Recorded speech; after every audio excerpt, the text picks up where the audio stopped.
ფოთლების ჩურჩული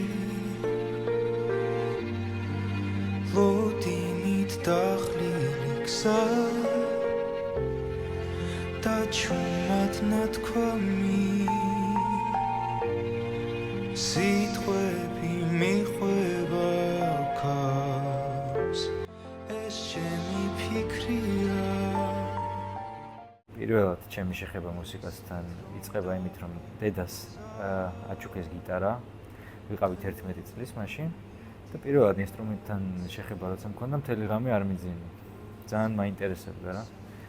და რომ დავიწყე დაკვრა მივხვდი, რომ ეს არის რაც ძალიან მაინტერესებს. სიმღერას ვარჩევდით და რომ წავიღიღინე, მითხრა ჩემმა პედაგოგმა, რომ შენ რა მღერიო.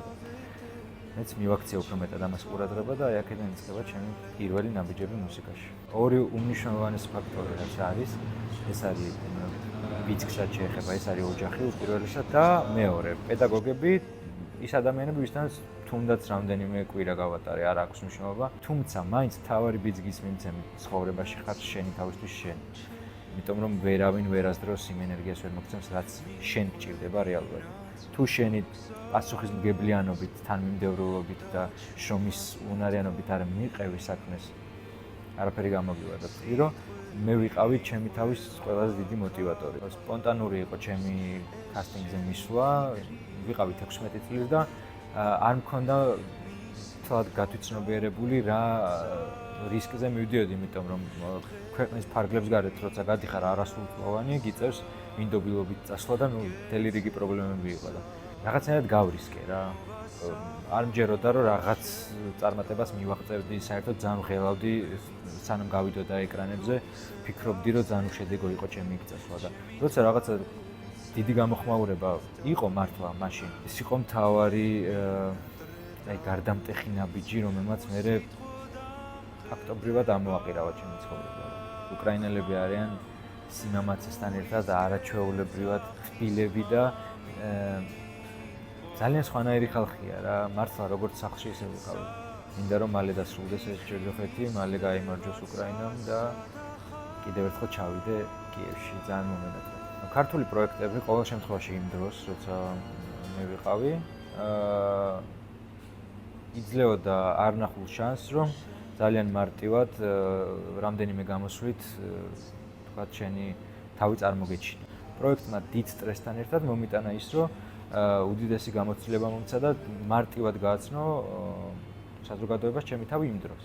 მქონია რაღაც შემოთავაზებები პროექტის შემდეგ და რო არა ეს პროექტები რეალურად არ იქნებოდა ეს თავისთავად, იმიტომ რომ ბაზარი თვითყოფადი არ არის იმ გაგებით, რომ ძალიან მარტივად გამოჩნდე და მე შენ პროექტში მე ფული ჩადოს და შემდეგ ეს ას კომერციად აქციო. მაშინ მე ძალიან ხშირად მეცნობდა, რომ კარგი ახლა მღერი, გასაგებია, მუსიკა გავიგეთ, უკრავ ყველაფერი, მაგრამ პროფესია რა გინდა და ვეუბნებოდი, რომ ეს არის ჩემი პროფესია და თუ ამ პროფესიით არ ვიცხოვრებ, არ მინდა, იმიტომ რომ ეს არის რისკეთებაც სიამოვნებას და თუ სიამოვნებას არ განიჭერს საქმე, ძალიან რთულია, რომ პროფესიონალი გახდე ამაში, ანუ პროფესიონალიზმი გამომდინარეობს იქიდან, როცა შენ რაღაცის კეთება მოგწონს, გიყვარს და ამისთვის მზად ხარ, რომ ბოლომდე გაიგო ყველაფერი. ყველაზე მთავარი არის პასუხისმგებლიანობა ცხოვრებაში. კონსერვატორიაში ვსწავლობ ახლა და იქ არის ხოლმე ესეთი სავარჯიშოები. თუ გინდა რომ რაღაც დაუკრა სწრაფად, ის უნდა აკეთო ყოველდღე ძალიან ნელა. ძალიან დამღლელია, უნდა იყოს თანმიმდევრული ეს რუტინა ერთგვარი, მაგრამ სწორედ ეს ნაბიჯ სიარული იძლევა საბოლოოდ იმას, რომ თითები ეჩვევა, შენი იოგები ეჩვევა, რასაც აკეთებ და შემდგომ ეს უკვე სხვა ტემპში მოდის და გამჯდარი უკვე საერთოდ სხვანაირად ჭრავს. ამიტომ რუტინა განუყოფელი ნაწილია აი ამ პროფესიონალიზმისკენ, თუ გინდა რომ მივიდეთ იქ. ქართულ სიმღერას როცა მღერი, ქართულად როცა ვასრულებ, ორმაგად და სამმაგად დაძაბული. ანუ არ ვიცი ეს პასუხისმგებლობის ამბავია თუ ბევრად რთულია შესასრულებელი. არ ვიცი, ვერ გეტყვით, მაგრამ ბევრად დაძაბული ვარ, როცა მღერი ქართულად. კონკურსებში ინგლისურად მღეროდნენ ხოლმე და რაღაც გადაცემებს სულ სიმღერები იყო. ეხლა ქართული წამოიწია, ძალიან მიხარია. მე ორივეს შესრულება მანიჭებს სიამოვნებას, თუმცა აი ქართული ხო კიდევ ერთხელ ვამბობ, რომ დართულია. ნანი ბრეგვაძეა ჩემი საყვარელი ქართული მომღერალი.